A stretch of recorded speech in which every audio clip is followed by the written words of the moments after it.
বন্ধুরা, আজ আমি সম্পূর্ণ নিরামিষ নারকেল আর ছোলা দিয়ে তৈরি কচুর শাকের একটা রেসিপি নিয়ে তোমাদের সামনে চলে এসেছি। তোমরা মাছের মাথা দিয়ে, এই সময় তো কচুর শাক খুবই পাওয়া যায়, ইলিশ মাছের মাথা দিয়ে তো সবাই খেয়েইছো কচুর শাকের তরকারি, সেটা আমার চ্যানেলেও আছে।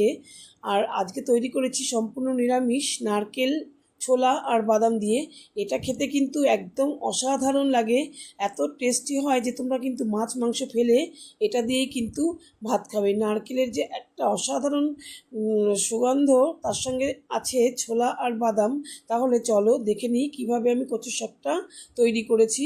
এখানে দেখো, বেশ খানিকটা কচুর শাক আমি নিয়ে খুব ভালো করে কেটে নিয়েছিলাম, টুকরো টুকরো করে কেটে নিয়ে তারপর ধুয়ে নিয়েছি।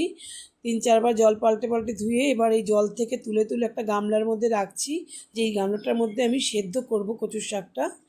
তার জন্য আমি একটা গামলায়, পুরোটা একসঙ্গে হবে না, গামলাটা আমার যতটা সাইজ, এতে একবারে আমি 1 গামলা মতন দিয়ে নিচ্ছি, আর অল্প কিছু থাকবে। এটা যখন একটু নরম হয়ে যাবে তখন আমি সেটুকু আবার দিয়ে দেবো, তোমরা দেখতে থাকো। এবার এখানে অল্প জল দিয়ে দেবো, খুব বেশি জল দেবো না, কারণ কচুর শাক থেকেও জলটা বেরোয়। এবার আমি একটু নুন দিয়ে দেবো এর মধ্যে, একটু নুন দিয়ে আমি এটাকে ঢেকে দেব। তাহলে কচুর শাকটা অনেকটা নরম হয়ে বেশ অনেকটা কমে যাবে নরম হয়ে। তোমরা বন্ধুরা ভালো করে দেখো কিন্তু রেসিপিটা, তাহলে কিন্তু এরকমভাবে তৈরি করলে তোমাদের কিন্তু ভীষণ ভালো লাগবে। দেখো, অনেকটা কমে গেছে কচুর শাকটা, নরম হয়ে নিচে নেমে গেছে। এবার বাকি যেটুকু কচুর শাক রয়েছে সেটুকু আমি এর মধ্যে দিয়ে দেব, দিয়ে সেদ্ধ করে নেব। আর তার সঙ্গে দিয়ে দেব 1 বাটি ছোলা, কালকে আমি রাতে ভিজিয়ে রেখেছিলাম। সেই ছোলাটাই আমি এখন রান্নার সঙ্গে এই কচুর শাকের সঙ্গে দিয়ে দেবো, তাহলে একেবারে সেদ্ধ হয়ে যাবে, আলাদা করে আমাকে ছোলাটাকে আর সেদ্ধ করতে হবে না। দিয়ে দিলাম ছোলাগুলোকে। এবার আমি কিন্তু আবার কিছুক্ষণের জন্য ঢাকা দিয়ে রাখবো, ঢাকা দিয়ে মিনিট 5-এর জন্য আবার ঢাকা দিয়ে রাখবো ও কচু শাকটা পুরো নরম হয়ে যাওয়ার জন্য। দেখো, কচু শাকটা দেখি একটু নরম হয়েছে কিনা, হ্যাঁ একদম মোটামুটি নরম হয়ে গেছে। আর ছোলাটাও দেখে নিতে হবে যে সেদ্ধ হয়েছে কিনা। ছোলাটাও বন্ধুরা দেখো একদম নরম হয়ে গেছে, সেদ্ধ হয়ে গেছে। এবার আমি কচু শাকটাকে নামিয়ে ওই ঝাঁঝরিতে করে একদম ছেঁকে ঠান্ডা করে নেব। কড়াইতে সর্ষের তেল বসিয়ে দিয়েছি, দিয়ে দিলাম একটা শুকনো লঙ্কা। তারপরে আমি এখানে দিয়ে দেবো সর্ষে ফোড়ন। বন্ধুরা, 5 ফোড়নও তোমরা দিতে পারো, আমার সর্ষে ফোড়নটা কচুর শাকে বেশি ভালো লাগে, তাই সর্ষে ফোড়নটা আমি দিলাম। তোমরা সর্ষেও দিতে পারো বা 5 ফোড়নটাও সোমবার দিতে পারো।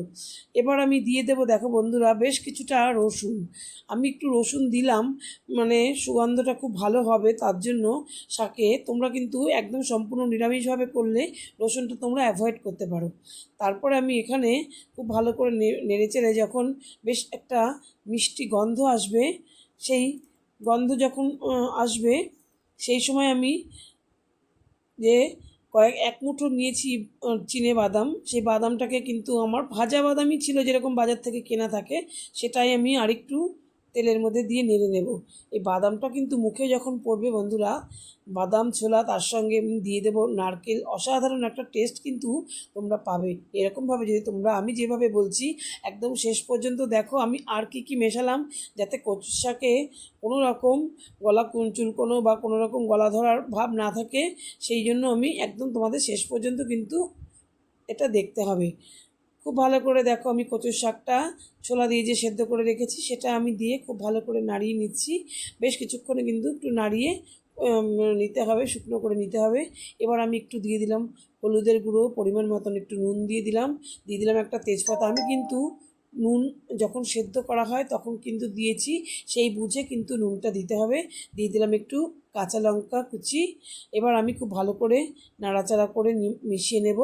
আর তারপরে আমি এখানে দিয়ে দেব একটুখানি 1 বাটি মতন নারকেল। এই নারকেল কোড়াটার জন্য কিন্তু কচু শাকটার স্বাদ কিন্তু দ্বিগুণ হয়ে যাবে।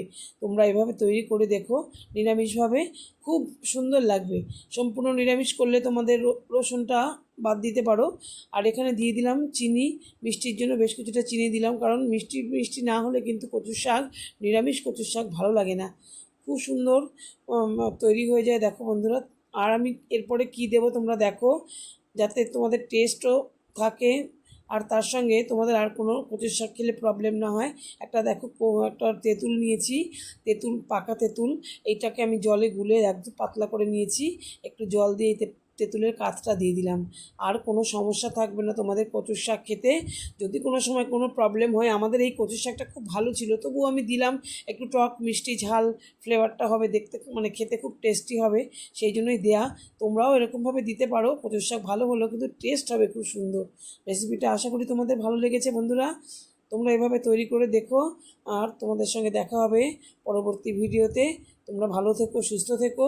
আর লাস্টে কিন্তু একটু কাঁচা সর্ষের তেল অবশ্যই দেবে নামানোর আগে, কারণ কাঁচা সর্ষের তেলের গন্ধটা কিন্তু খুব ভালো লাগে কচুর শাকে।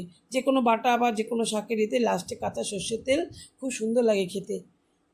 তাহলে দেখা হবে পরবর্তী ভিডিওতে। সকলে সুস্থ থেকো, ভালো থেকো, ধন্যবাদ।